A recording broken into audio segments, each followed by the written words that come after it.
It is one of the lightest computers that I've ever held. On the left side towards the back end of the computer, you have your two USB-C slots.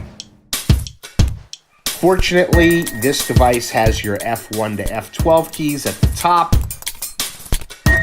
Thanks to the good folks at Apple Accessibility, we have recently discovered a workaround. What you can say is use the word read, and you should get the results you want. Open Mail. Mail activity.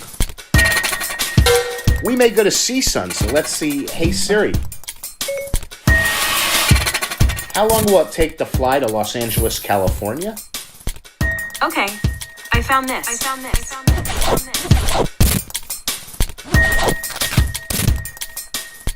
Steve Jobs first introduced the MacAir in 2008. It's the laptop that he took out of the manila folder, I believe. That's how thin it was. It could fit in there. The latest version of this MacAir, the 2018 MacAir, is just as thin. It feels like it might be a little bigger than my 2012 MacAir, but it is one of the lightest computers that I've ever held. It's very portable. What was the most important thing to me? Now, for those of you curious about what kind of peripherals you can attach here, you don't have a lot of slots on this computer. On the left side towards the back end of the computer, you have your two USB-C slots. That's where you plug in your power. With what I'll be doing, because I don't have any USB-C peripherals, I will be using a splitter where I got a USB-C that splits into 3 devices, then plug in 2 USB-A devices as well as a lightning port, so I can charge my iPhone through this computer. Not that I'll be doing that because I have so many other things that can charge my iPhone. The other thing that you have on here, and some of you will be excited, on the right side towards the back of the device, you do have your headphone jack. And we know how some people in the blindness community love having a headphone jack. I honestly don't know if I'll ever use it because I'm completely Bluetooth. I do not really notice much of a lag with Bluetooth these days. On the front of the keyboard, you do have a larger trackpad on this device, but like a lot of you that use the MacAir know, when typing real fast on a MacAir and you have your trackpad commander turned on, a lot of us do have issues where our wrists hit it and then voiceover focus gets shifted. I've noticed that does happen on this device, so a lot of the time I do use this device with my trackpad turned off. Fortunately, this device has your F1 to F12 keys at the top, which I love. I have played around a little bit with the computers with the non-F1 with the touchpads. Not a big fan of them. As you know, with VoiceOver, we do make use of these F1 to F12 keys. I obviously have my FN key turned to soft keys so I can use my F1 to F12 keys as accessibility shortcuts. Now, one of the newer things on this device is your power button. Because your power button on this device also will double as a fingerprint ID. Should you put this computer to sleep, you might be able to activate it with your Touch ID. One thing I have noticed though, when you turn the computer on, you cannot use fingerprint ID. Just like when you power off your iPhone to turn the device on, you still will have to enter your passcode. I have a passcode that I've entered for this computer and it works real nice. VoiceOver starting up, you do have to set VoiceOver in your settings to start up when the device starts. And you still, unfortunately, as you just heard, have this annoying pop-up every now and then. As my computer was just sitting here, I've got to look to see if there's a setting I could change, so I'll stop getting that login window because the computer doesn't go to sleep. It just seems to pop up every so often if you have not touched the computer. So that is your description of the 2018 MacAir. I think it's a great computer. It's lightning fast. I'm very happy with the purchase so far. What you're going to hear now is a demo of the new 2018 MacAir. I had previously had a late 2012 MacAir, which was still running okay. It was getting a little slow and clunky, and I decided to upgrade to this latest version, and I'm very happy with it. Now, the keyboard, which we've heard a lot about, for those of you who have not used the new Mac within the last few years, it is a little sensitive to the touch. It does take a little getting used to, but after using it for a little while, I don't think it'll bother you, and I have not run into any serious issues with it so far. Anyway, I'm going to start going to my desktop with the Control-Option-Shift-D, And I'm now on my desktop, and I'm just going to move through with my arrow keys so you can hear a little of what VoiceOver sounds like. I've got the volume set to medium high on the computer currently. Website test. There's a website test folder. Laugh Foresight 2016 video. Stand up for Pits set.n4v. And there's a set that I have that I did at Benefit. I'm a big fan of using commanders and activities on the Mac.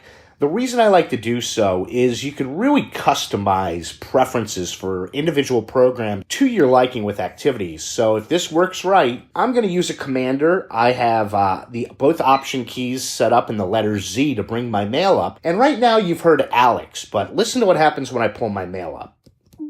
Mail. Inbox. 167 messages. You're now hearing Samantha. I like to have a different voice because if I ever hear a female voice, I automatically know I'm in mail. If I hear the Alex voice, I know that I'm on my Finder or in Safari. I don't set voices up for everything different. I also like QuickNav to automatically turn off when I'm in mail, but automatically turn on when I'm in other areas of the computer. So that is another advantage to using activities. I'm just going to hit my down arrow so you can hear mail. Jonathan Boone Aspinall. And there's an email from my friend John. 2-message conversation. Brooke. Sites. Not. My email's from Brooke. Unread test flight chirp for Twitter 1.2. Hey, 3. Look at that. Chirp has an update. So that's really cool. Now I'm going to bring up Safari with option S.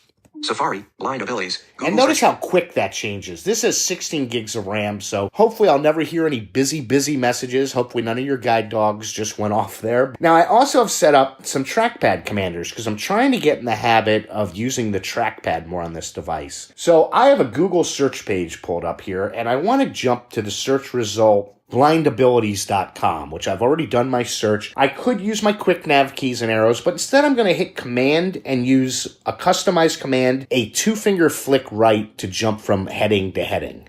Search modes. Search results. Web result with site links.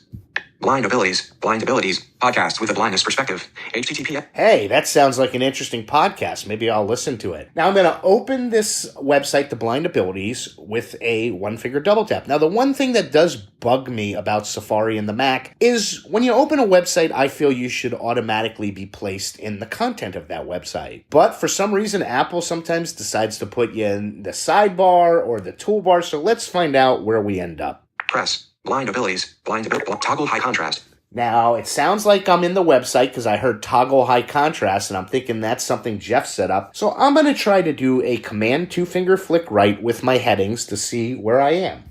Blind abilities, link. And I'm at blind abilities. Now, say I want to navigate by link. You're asking, why do I have command 2-finger flick right for headings? Because I have command 1-finger flick right for links.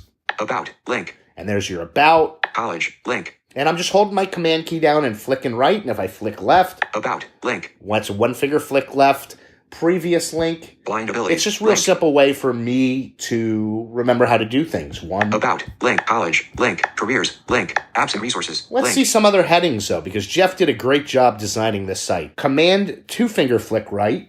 Oopsies with Blind Mama by Kelsey Hansen, link. Oh, and I'm not sure if that's an article or a podcast, so I'm just going to flick right without hitting any keys. Oopsies with Blind Mama by Kelsey Hansen. Being a parent means that your children are going to have oopsies, and some of them will be your fault. Being a blind parent means that more of them will be your fault. Okay, not. And I shut it up with the control key. I'm going to flick right again.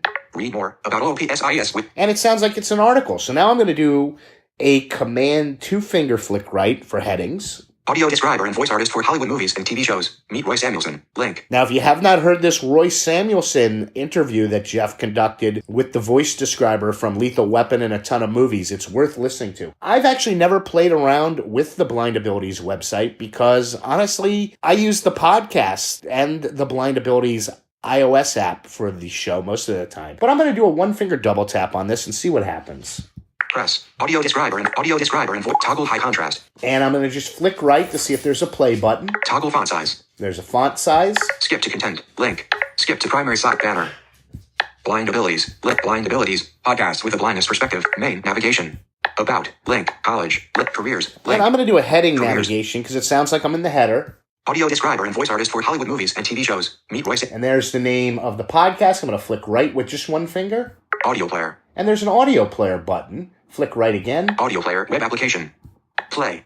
And there's a play button. Let's do a 1-finger double tap on the trackpad, see what happens. Press pause. Blind Abilities welcomes Roy Samuelson. Now I'm going to let you see some of the volume here, because that sounds great for a Mac One Air. of Hollywood's leading I'm going to make it even voiceover, louder. audio description, and voice narrative artists.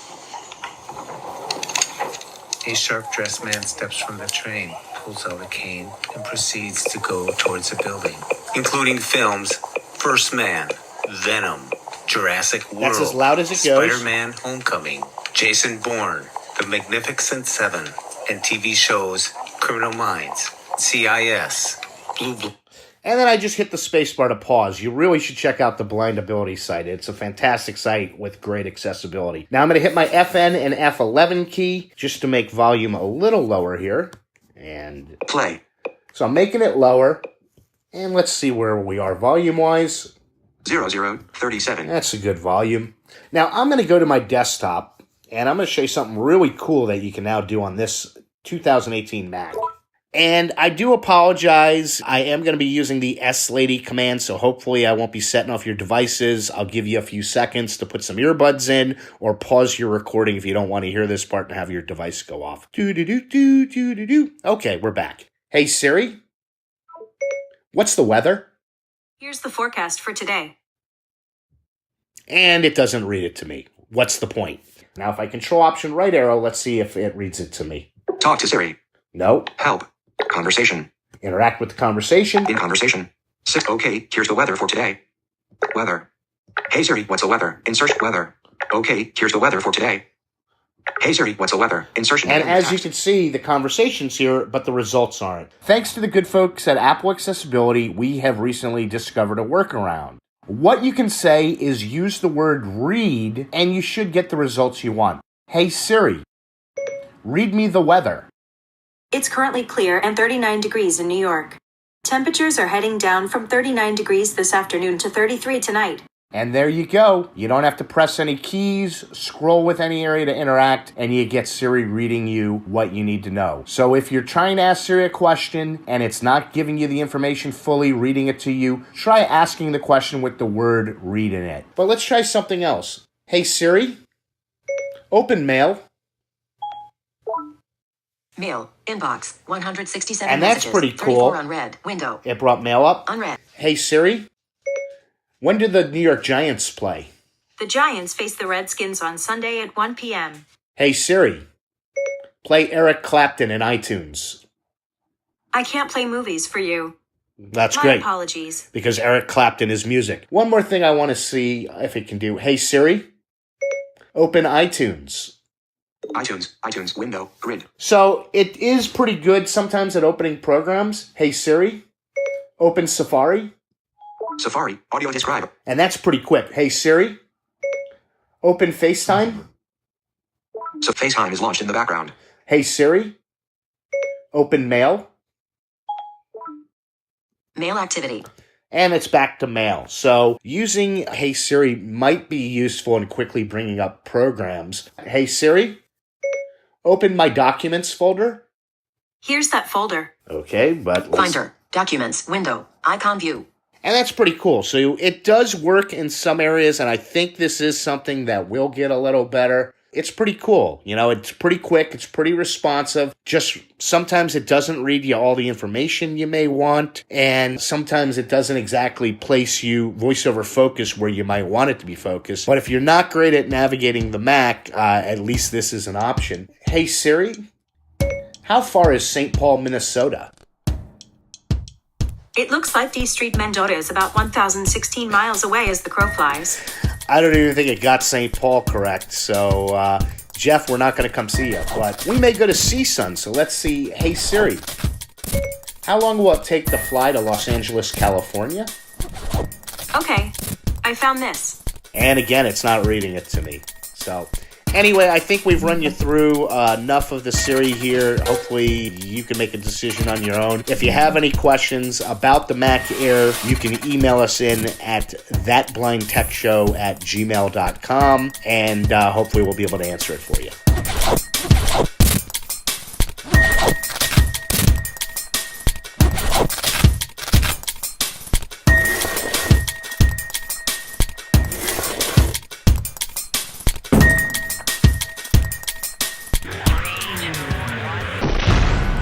When we share what we see through each other's eyes, we can then begin to bridge the gap between the limited expectations and the realities of blind ability. The realities of blind abilities. For more podcasts with a blindness perspective, check us out on the web at www.blindabilities.com, on Twitter at blindabilities. Download our app from the App Store, blindabilities, that's 2 words, or send us an email at info@blindabilities.com. Thanks for listening.